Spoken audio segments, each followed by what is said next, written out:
High, welcome back to my new blog.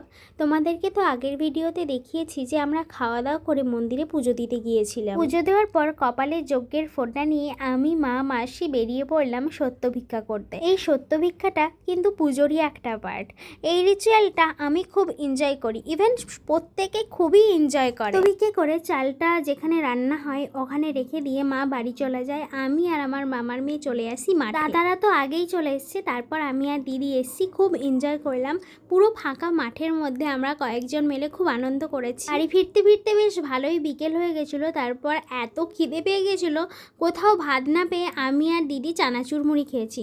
তারপরে ঘুমিয়ে পড়েছিলাম। ঘুম থেকে উঠে বেরিয়েছিলাম দিদির সাথে ওই মেলাতে। দিদি একটা আইসক্রিম কিনে দিয়েছে। আইসক্রিম খেয়ে চলে আসি ঠাকুরের স্থানে। এখানে এসে দেখি প্রচুর ঢাক বাজছে আর সবাই ভীষণ নাচানাচি করছে। পুজোটা হয় কিন্তু একদম নিশিরাতে, আর যেখানে পুজোটা হয় ওটা একদম ঘন অন্ধকার জায়গা। আর পুজোটা হয় একটা নিম গাছে। এর কাছে শুনেছি নিম গাছটা নাকি ভীষণ বড়, আর মা বলে ওখানে নাকি মেয়েদেরকে যেতে নেই। না হলে আমি অবশ্যই তোমাদের সাথে শেয়ার করতাম, যদি আমি যেতে পারতাম। আমার গায়ে গঙ্গা জল ছিটিয়ে দিয়েছে আর সবাই এক এক করে জিনিস নিয়ে ছুটে ছুটে চলে যাচ্ছে, কারণ অনেকটা দূরে যেতে হবে। থেকে ইন্টারেস্টিং ব্যাপার হয় এখানে আমার মেজো মামার সাথে। মেজো মামার সাথে যারা যারা যাবে ওরা ফাঁকে ফাঁকে দাঁড়িয়ে পড়ছে।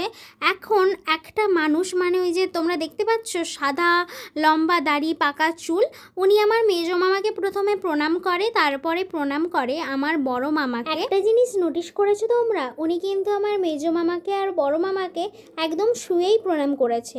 বড় মামাকে প্রণাম করার পর উনি কিন্তু আমার বড় মামার চারিপাশে এক পাক ঘুরে নিয়েছে। ঘুরে নেওয়ার পরে ওনার হাতে যে জিনিসটা ছিল, মানে যে ধুনুচিটা ছিল, উনি আমার বড় মামার হাতে দিয়ে দেয়। বড় মামা ওটা নেওয়ার পরে ওই ধুনুচিটার মধ্যে কিছু একটা ডাস্ট টাইপের দেয় আর কিছু মন্ত্র পড়ে। তারপরে কিছু একটা আমার মেজো মামার দিকে ওটা ছুড়ে দেয়। সেটা তোমরা এই ভিডিওতে দেখতেই পাবে। আর তোমরা এটাও দেখতে পাবে ওটা ছিটিয়ে দেওয়ার ফলে আমার মামা কিন্তু কেমন একটা হয়ে যায়। দেন আমার মামাকে সবাই ধরে নিয়ে যায় আর সবাই আমার মামার পেছনে পেছনে চলে যায়। মারা ওখান থেকে বেরিয়ে যাওয়ার পরে মামারা যেখানে দাঁড়িয়েছিল সবাই কিন্তু এই জায়গাটা ছুঁয়ে প্রণাম করে। তোই লেট হোক না কেন সবাই কিন্তু ততক্ষণ অপেক্ষা করে যতক্ষণ না ওরা আসে।